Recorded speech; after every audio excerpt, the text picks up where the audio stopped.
लड़की का निकाह की इजाज़त दे देने के बाद फिर इनकार कर देना, इसका शरई हुक्म क्या है? चुनांचे अगर वली ने लड़की से निकाह की इजाज़त तलब की थी और लड़की ने उस वक्त इजाज़त भी दे दी, कोई रोक रुकावट नहीं था, उसने इजाज़त दे दी। फिर जब उसने इजाज़त दिया था, अब वो कहती है कि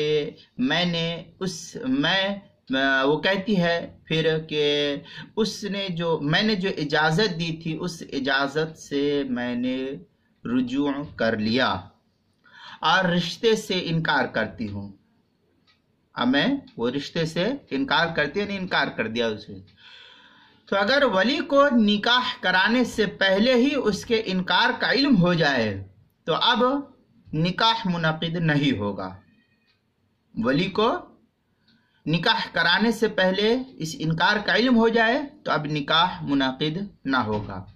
लेकिन अगर निकाह कराने के बाद इनकार का इल्म हुआ तो अब निकाह दुरुस्त हो जाएगा, उसका इनकार का कोई मतलब नहीं। इसलिए कि वकील के अफ़आल खुद मुवक्किल के हक़ में उस वक्त तक नाफिज माने जाते हैं जब तक कि वकील को माज़ूली का इल्म ना हो जाए।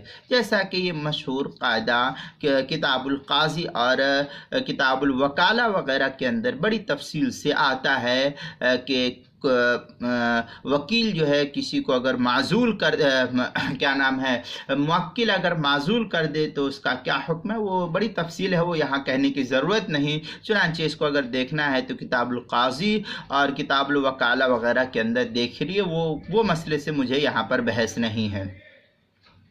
यहाँ तो बस ये कि अगर निकाह कराने के बाद इनकार का इल्म हुआ तो अब निकाह दुरुस्त हो जाएगा, और अगर निकाह कराने से पहले इसका इल्म हुआ है तो निकाह मुनक़िद नहीं होगा। ये तो इसमें कुछ तफसील थी जो मैंने अभी आपको ऊपर तफसील बतला दी, वो आप ऊपर तफसील देख ले।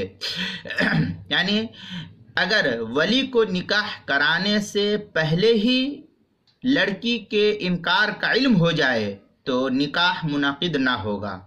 लेकिन अगर निकाह कराने के बाद इनकार का इल्म हुआ तो ये निकाह दुरुस्त हो जाएगा। इसलिए कि वकील के अफ़आल मुवक्किल के हक़ में उस वक्त तक नाफिज माने जाते हैं जब तक कि वकील को माज़ूली का इल्म हासिल ना हो जाए। चुनांचे दुर्र मुख्तार वगैरह के अंदर है, फ़इन इस्ताअज़नहा हुआ अइल वक्ति फ़सक़तत फ़हुवा इज़्रुन अइ तवकीलुन फ़िल अव्वल। ये दुर्र मुख्तार की इबारत है। शामी में अइ फ़ीमा इज़ा इस्ताअज़नहा क़ब्ल अक़्द हत्ता लौ क़ालत बाद ज़ालिका ला अर्दा वलम यअलम। ये इस तरीके की इबारत बड़ी तफसील से नकल की गई है दुर्र मुख्तार शामी वगैरह के अंदर। किताबुन निकाह बाबुल वली चौथी जिल्द सफ़ा 159 और 60 और 61 वगैरह पर इसको नकल किया, आप वहाँ देख ले। किताबुल मसाइल की चौथी जिल्द सफ़ा 104 सफ़ा 109 और 110 पर भी इसको नकल किया है, चौथी जिल्द के अंदर।